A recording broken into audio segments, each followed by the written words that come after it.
అన్నదాత అన్నదాత మీ అన్నదాత చెమటోడ్చి ఆహారాన్నందించే రైతన్నా అనునిత్యం నీ కండదండగా నిలిచే నేస్తం ఎవరన్నా అన్నదాత అన్నదాత మీ అన్నదాత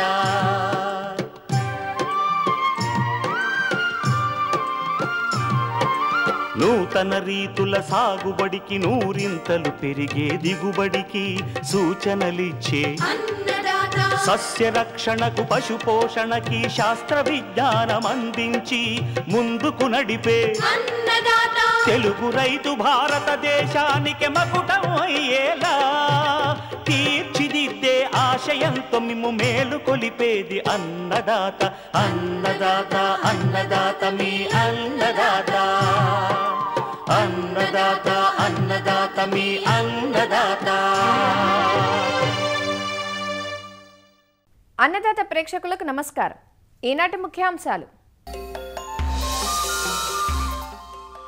వరి నారుమడి ప్రధాన పొలంలో సమగ్ర కలుపు నివారణ,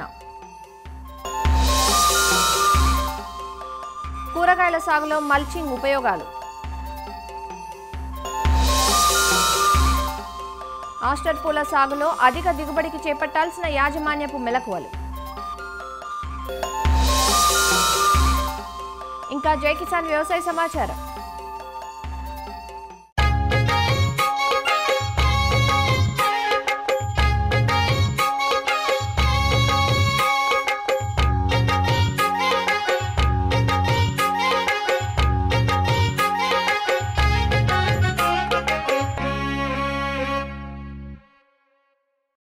పంటలకు చీడపీడల తర్వాత అధిక నష్టం కలుగజేసేవి కలుపు మొక్కలు. నీరు, పోషకాల కోసం పంట మొక్కలతో పోటీపడి ప్రధాన పంట పెరుగుదలను గణనీయంగా తగ్గించడమే కాకుండా పలు రకాల చీడపీడలకు ఆశ్రయమిచ్చి వాటి వ్యాప్తికి కారణమవుతాయి. వరిలో అగ్గి తెగులు, పొడ తెగులు వంటి తెగుళ్లను కలగజేస్తాయి. ప్రస్తుతం రబీలో సాగయ్యే వరి నారుమడి దశ నుంచి నాట్లు వేసే దశలో ఉంది. కలుపు నివారణకు ఇవాళ మార్కెట్లో అనేక రకాల కలుపు మందులు అందుబాటులోకి వచ్చాయి. వీటిని సమగ్ర పద్ధతుల్లో భాగంగా వాడుకోవాలి. పంట దశను, కలుపు జాతిని అనుసరించి సరైన కలుపు మందును సిఫార్సు చేసిన మోతాదులో వాడాల్సిన విధంగా వాడినప్పుడే ఫలితం ఉంటుంది.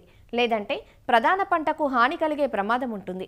వరిలో నారుమల్లు, అలానే ప్రధాన పొలంలో కలుపు నివారణకు చేపట్టాల్సిన సమగ్ర చర్యలను తెలియజేస్తున్నారు హైదరాబాద్లోని ప్రొఫెసర్ జయశంకర్ తెలంగాణ రాష్ట్ర వ్యవసాయ విశ్వవిద్యాలయం అఖిల భారత సమన్వయ కలుపు యాజమాన్య విభాగం ప్రధాన శాస్త్రవేత్త డాక్టర్ బి పద్మజ.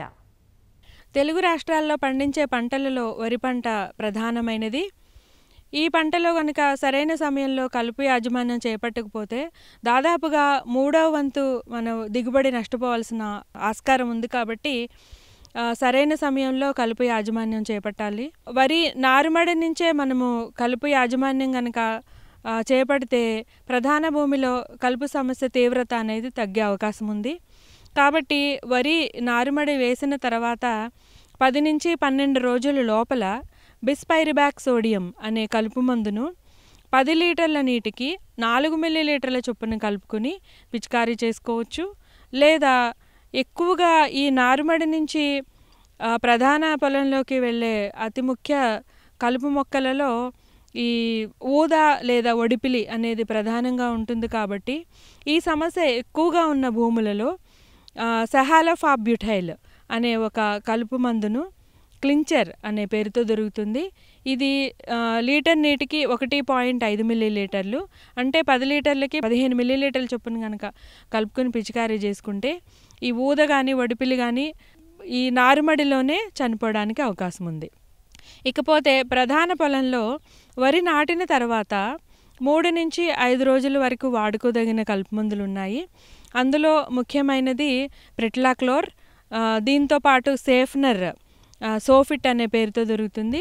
ఇది 500 మిల్లీలీటర్లు, ఎకరానికి 500 మిల్లీలీటర్లు కానీ, లేదా పైరజోసల్ఫిరాన్ ఇథైల్ 10% పొడి మందు, ఇదైతే ఎకరానికి 80 గ్రాములు కానీ, లేదా 70% పొడి మందును ఎకరానికి 12 గ్రాములు, అంటే కెంపా అనే పేరుతో దొరుకుతుంది, ఇదైనా వాడుకోవచ్చు.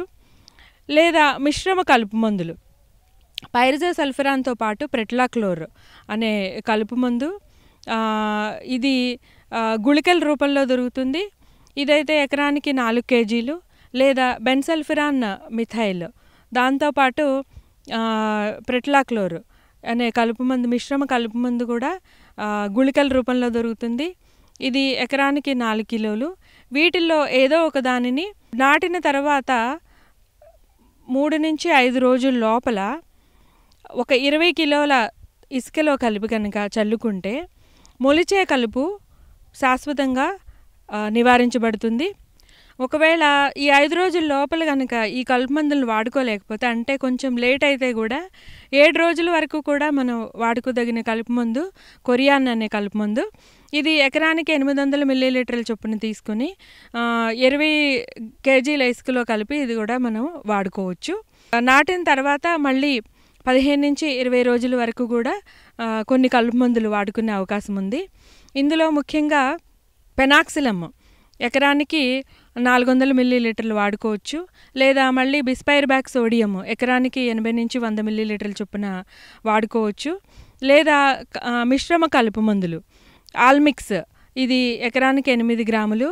లేదా సహాలఫాబ్యూటైల్తో పాటు పెనాక్సిలం కలిసిన మందు వివాయ ఎకరానికి 800 మిల్లీలీటర్లు. లేదా ట్రయాఫోమోన్ ప్లస్ ఇథాక్సిసల్ఫిరాన్ అనే కలుపు మందు, ఇది కౌన్సిల్ యాక్టివ్ పేరుతో ఎక్కువగా రైతులు వాడుతూ ఉన్నారు. ఇదైతే ఎకరానికి 90 గ్రాములు. లేదా ఈ మధ్యకాలంలో అంటే ఈ సంవత్సరము వరిలో వాడడానికి రిజిస్టర్ అయిన కలుపు మందు ఫ్లోర్ఫైరాక్సిఫెన్ బెంజైల్తో పాటు పెనాక్సిలమ్ మిశ్రమ కలుపు మందు. ఇది కూడా మనము నాటిన తర్వాత 20 రోజుల వరకు వాడుకోవచ్చు. లేదా 60 రోజుల వరకు కూడా వాడుకోవడానికి అనువుగా ఉన్న కలుపు మందు. ఇది కూడా ఎకరానికి 500 మిల్లీలీటర్ల చొప్పున కలుపుకొని కనుక పిచికారీ చేసుకుంటే అన్ని రకాల కలుపు మొక్కలు కూడా సమర్థవంతంగా నాశనం చేయబడి మంచి దిగుబడులు రావడానికి అవకాశం ఉంది. అయితే ఇక్కడ ముఖ్యమైన విన్నపం ఏంటంటే, ఏ కలుపు మందు అయినప్పటికీ కూడా 90 నుంచి 95% మాత్రమే సమర్థత కలిగి ఉంటుంది. 100 కలుపు మొక్కలు ఉన్నప్పుడు దాదాపుగా 5 నుంచి 10 కలుపు మొక్కల్ని ఏ కలుపు మందు కూడా నాశనం చేయలేదు. దీనికోసము రైతులు 100కి 100% కలుపు నివారణ కలుపు మందులతోనే జరగాలి అనే ఉద్దేశంతో ఈ ఆల్మిక్స్లో 2 కలుపు మందులు ఉంటాయి, క్లోరిమిరాన్ మిథైల్, మెట్సల్ఫిరాన్ మిథైల్. ఈ 2 కలుపు మందులు కలగలిపిన ఆల్మిక్స్ లేదా తో పాటు వివాయ లేదా కౌన్సిల్ యాక్టివ్తో పాటు ఆల్మిక్స్, ఇలాగా 4 రకాల కలుపు మందులు కలిపి ఒకటేసారి అన్ని కలుపు మొక్కలు నాశనం కావాలని పిచికారం చేయడం జరుగుతూ ఉంది. దీని వలన లాభం కలగకపోగా ఎక్కువ నష్టం జరుగుతుంది. ఎందుకంటే ఒకటేసారి 4 అస్త్రాలను వాడినప్పుడు ఈ కలుపు మొక్కలు అన్ని రకాల కలుపు మందులకు, ముఖ్యంగా ఒకే రకమైన పనితీరు కలిగిన కలుపు మందులు మళ్ళీ మళ్ళీ వాడడం లేదా కలిపి వాడడం వలన తొందరగా ఈ కలుపు మొక్కలు అనేటివి కలుపు మందులకు నిరోధకత ఏర్పరచుకుని మొండి జాతిగా మారి ఇవి తర్వాత కాలంలో ఈ కలుపు మందులు వాడినా కూడా చనిపోకుండా ఉంటాయి. దీనివలన రైతులకి నష్టం కలిగే అవకాశం ఉంది. కాబట్టి 100% కలుపు మందులతో మాత్రమే నివారించాలి అనుకోకుండా ఏదైనా ఒకటే కలుపు మందును లేదా ఒకటే మిశ్రమ కలుపు మందును వాడుకోవాలి. వివిధ రకాలైన పనితీరు కలిగిన కలుపు మందులను మార్చి వాడుకోవడం అనేది అత్యంత శ్రేయస్కరము. ఈ కలుపు మందు వాడిన తర్వాత కూడా ఎక్కడైనా ఒక కలుపు మొక్క కనుక కనిపిస్తే చేతితో పీకివేయడం అనేది చాలా మంచి పద్ధతి. లేదా కొద్దిగా ఎక్కువ ఉన్నప్పుడు యంత్రాలను, అంటే రకరకాల మనకి వీడర్స్ కూడా దొరుకుతూ ఉన్నాయి, ఈ కోనో వీడర్ అని ఇలాంటివి ఉపయోగించి ఈ కొన్ని మిగిలిన కలుపు మొక్కలను యాంత్రిక పద్ధతులతో నిర్మూలించడం అనేది చాలా మంచి పని. దీనివలన ఈ కలుపు మందుల యొక్క పనితనము ప్రభావము 4 కాలాల పాటు ఉండడం వలన రైతుకు లాభం చేకూరే అవకాశం ఉంది.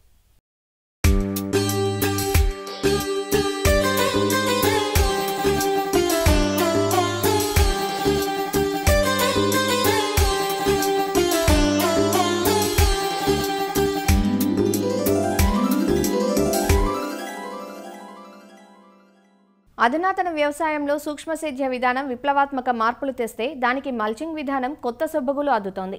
ఇప్పుడు చాలా పంటల్లో డ్రిప్తో పాటు మల్చ్ పేపర్ కనబడుతోంది. మల్చింగ్ వల్ల పెట్టిన నీటి తడి త్వరగా ఆవిరి కాకుండా కలుపు పుట్టకుండా ఉంటుందనే ఉద్దేశంతో గతంలో వరి ఊక, ఎండుగడ్డి, వేరుశెనగ పొట్టు, చెరకు చెత్త వంటి వాటిని మల్చ్గా ఉపయోగించేవారు. ఇవి కొన్నాళ్లకు చేలో కలిసిపోయి సేంద్రియ పదార్థాన్ని కూడా పెంపొందించేవి. కానీ ఇప్పుడిప్పుడు ప్లాస్టిక్ మల్చులు వాటి స్థానాన్ని ఆక్రమించాయి.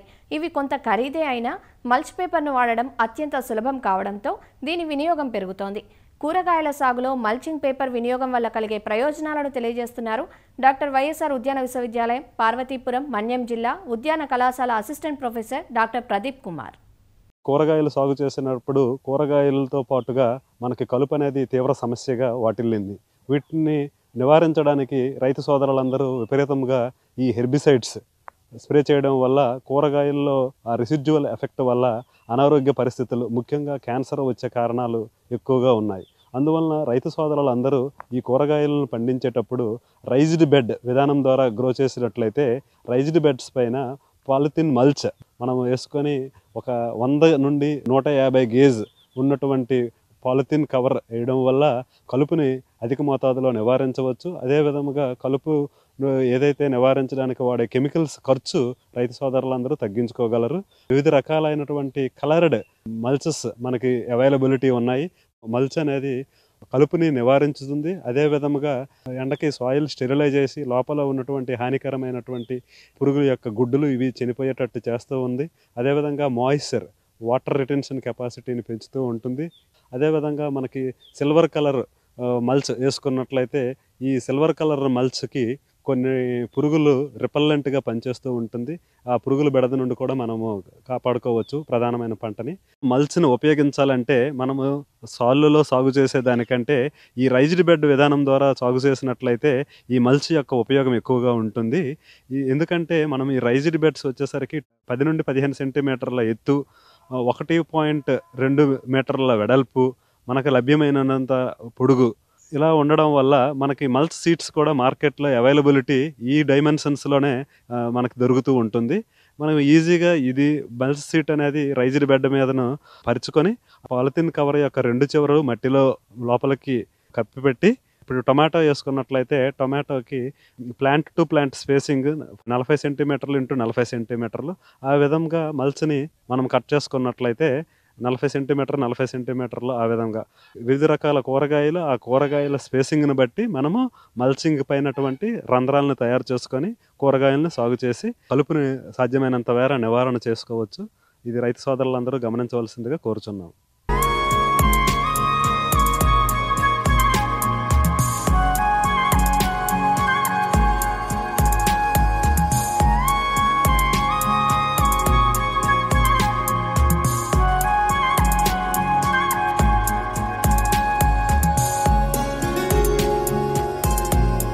చైనా ఆస్టర్ శీతాకాలంలో సాగు చేయడానికి అనువైన పూల మొక్క.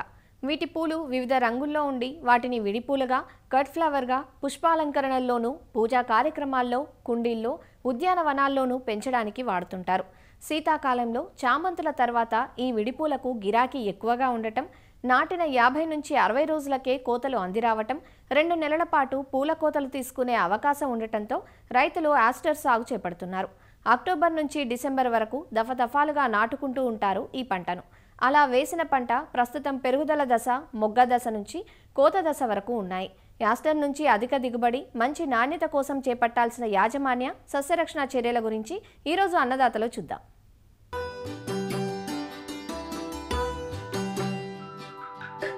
శీతాకాలంలో సాగు చేయడానికి అనువైన పూలల్లో చైనా యాస్టర్ ఒకటి. యాస్టర్లో నాణ్యమైన పూల ఉత్పత్తికి గాను మధ్యస్థ సూర్యరశ్మితో పాటు చల్లని వాతావరణం అవసరం. పూలు మంచి రంగు రావాలంటే వాతావరణంలో 50 నుంచి 60% తేమ ఉండాలి. వాతావరణంలో ఎక్కువ వేడి ఉంటే మొక్కల కాండం పొడవుగా పెరిగి తక్కువ సంఖ్యలో పూరేకులు వచ్చి పూలు నాసిరకంగా ఉంటాయి. యాస్టర్కు చివరి దుక్కులో వేసే ఎరువులే కాక పైపాటుగా కూడా కొన్ని పోషకాలు అందించాల్సి ఉంటుంది. మొక్కలు నాటిన 30 నుంచి 40 రోజులకు 30 నుంచి 40 కిలోల నత్రజని, పొటాష్నిచ్చే ఎరువులను ఇవ్వాలి. పూలు మంచి రంగు రావాలంటే సూక్ష్మధాతు మిశ్రమాన్ని 2 గ్రాములు లీటర్ నీటిలో కలిపి పూమొగ్గ రాకముందు ఒకసారి, మొగ్గ విచ్చే ముందు మరోసారి పిచికారీ చేయాలి. మొక్కలు 30 నుంచి 45 సెంటీమీటర్ల ఎత్తు పెరిగిన తరువాత మొక్క తలమొగ్గ కత్తిరించాలి. దీనివల్ల ప్రక్క కొమ్మలు వచ్చి వాటిని కట్ ఫ్లవర్గాను విడిపూలగాను వాడుకునే వీలుంటుంది. కత్తిరింపులు చేయడం వల్ల మొక్క పైన వచ్చే పూలు వివిధ సమయాల్లో కోతకొస్తాయి. కట్ ఫ్లవర్ కోసమైతే ప్రక్క కొమ్మలపై వచ్చే చిగుళ్లను వెంటనే తీసేయాలి. అదే విడిపూల కోసమైతే ప్రక్క కొమ్మలపై వచ్చే చిగుళ్ళు కోయకుండా ఉంచడం మేలు. పూల కాడల పెరుగుదలకు, పూల నిల్వగుణం పెరగడానికి జిబ్బరెల్లిక్ ఆమ్లం 125 ppm ద్రావణాన్ని తలలు కత్తిరించిన తర్వాత పిచికారీ చేయాలి. అవసరాన్ని బట్టి నీటి తడులు ఇవ్వాలి. మొక్కల వేర్లు చాలా వరకు పైనే ఉంటాయి కాబట్టి పంట చివరి వరకు నేల పైపొరల్లో సరిపడే తేమ ఉండేటట్లు చూడాలి. డ్రిప్ పద్ధతిలో నీరందిస్తే పూల నాణ్యత, దిగుబడి బాగుంటుంది. సాధారణంగా యాస్టర్కు పొడి వాతావరణం, మంచు పడే సమయంలో పురుగుల తాకిడి ఎక్కువగా ఉంటుంది.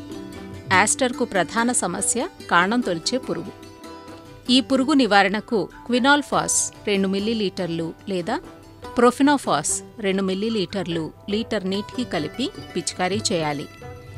ఆకు, మొగ్గ తొలిచే పురుగు నివారణకు క్లోరిపైరిఫాస్ 2 మిల్లీలీటర్లు లేదా క్వినాల్ఫాస్ 2 మిల్లీలీటర్లు లేదా స్పైనోసాట్ 0.2 మిల్లీలీటర్లు లీటర్ నీటిలో కలిపి పిచికారీ చేయాలి. యాస్టర్లో రసం పీల్చే పురుగుల సమస్య కూడా ఉంటుంది. అందులో ఒకటి తామర పురుగులు. ఇవి ఆకుల అడుగు భాగాన చేరి రసం పీల్చడం వల్ల ఆకులు ముడుచుకుపోతాయి. తామర పురుగుల నివారణకు ఎసిఫేట్ 1.5 గ్రాము లేదా ఫిప్రోనిల్ 2 మిల్లీలీటర్లు లేదా ఇమిడాక్లోప్రిడ్ 0.3 మిల్లీలీటర్లు లీటర్ నీటికి కలిపి పిచికారీ చేయాలి. యాస్టర్ పూలల్లో కనిపించే ప్రధాన సమస్య వేరుకుళ్ళు. ఈ తెగులు నివారణకు సాగు చేసే పొలాన్ని సోలరైజేషన్ చేయాలి. డ్రిప్ ద్వారా నీరు పారించాలి. దుక్కిలో జీవన ఎరువులు వేయాలి. నీటి తడుల మధ్య వ్యత్యాసం తక్కువగా ఉండాలి. జీవ శిలీంధ్రాలను డ్రిప్ ద్వారా మొక్కలకు పంపాలి. పంటను బెడ్ల మీద చాలు బోదె పద్ధతిలోనే సాగు చేయాలి. క్యాప్టాన్ 2 గ్రాములు లేదా మ్యాంకోజెబ్ 2.5 గ్రాములు లేదా మెటలాక్సిల్ 1.5 గ్రాము చొప్పున లీటర్ నీటికి కలిపి 2 దఫాలుగా మొక్కల కాండం దగ్గర భూమిని తడిపి తెగులును అదుపు చేయాలి. యాస్టర్ పూదోటల్లో కనిపించే మరో ప్రధాన సమస్య మొక్క ఎండు తెగులు. అధిక నత్రజని ఎరువులు వాడే పొలాల్లో తెగులు ఎక్కువగా ఆశిస్తుంది. తెగులు నివారణకు నత్రజని ఎరువులను సిఫార్సు చేసిన మోతాదులోనే వాడాలి. మొక్కల మొదళ్ల వద్ద తడి ఎక్కువగా ఉండకూడదు. లీటర్ నీటికి 1 గ్రాము కార్బండిజం లేదా 1 గ్రాము బెన్లైట్ మందును పిచికారీ చేయాలి. యాస్టర్లో మంచి పూల నాణ్యత కోసం కోత సమయంలో కొన్ని జాగ్రత్తలు తీసుకోవాలి. రకాన్ని బట్టి నాటిన 70 నుంచి 80 రోజులకు పూలు కోతకొస్తాయి. పూలను 2 విధాలుగా కోయవచ్చు. పుష్పాలను కాడతో సహా కోసినట్లయితే కట్ ఫ్లవర్గా అమ్మడానికి వీలవుతుంది. పూలు ఎక్కువగా ఉన్నప్పుడు మొక్కలను భూమట్టానికి కోసి కట్ ఫ్లవర్గా విక్రయించవచ్చు. మొక్కలను నేలమట్టానికి కోసినప్పుడు పూ కాడలను నిలువుగా స్వచ్ఛమైన నీటిలో ఉంచాలి. పూల కాడ పొడవును బట్టి కట్ ఫ్లవర్ గ్రేడింగ్ చేయాలి. విడిపూలను గోనె సంచుల్లో ప్యాక్ చేసి మార్కెట్కు రవాణా చేయాలి. ఎకరాకు 4 నుంచి 5 టన్నుల దిగుబడిని యాస్టర్ నుంచి పొందవచ్చు.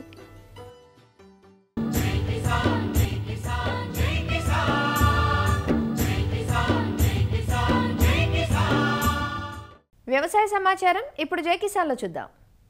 పార్వతీపురం మన్యం జిల్లా సీతానగరం మండల పరిధిలోని రైతులు గత కొన్నేళ్లుగా ఆయిల్ పామ్ సాగు దిశగా అడుగులు వేస్తున్నారు. సమీపంలోనే ఆయిల్ మిల్లు ఉండటం, గెలలు కోసిన వారంలోపే ఖాతాల్లోకి డబ్బులు జమ కావడంతో పాటు సాగుకు 100% రాయితీపై మొక్కలు సైతం ఫ్యాక్టరీ నుంచి అందడంతో సాగుదారులు ఆయిల్ పామ్ వైపు మొగ్గు చూపుతున్నారు.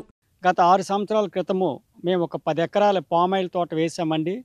ఈ మధ్యలోనే మనకి అప్పుడే శ్రీనివాస పామాయిల్ నర్సరీ వారు ఎంకరేజ్ చేయడం వల్ల మరీ కొంత దానికి పామ్ ఆయిల్ నర్సరీ నుంచి తెచ్చామండి.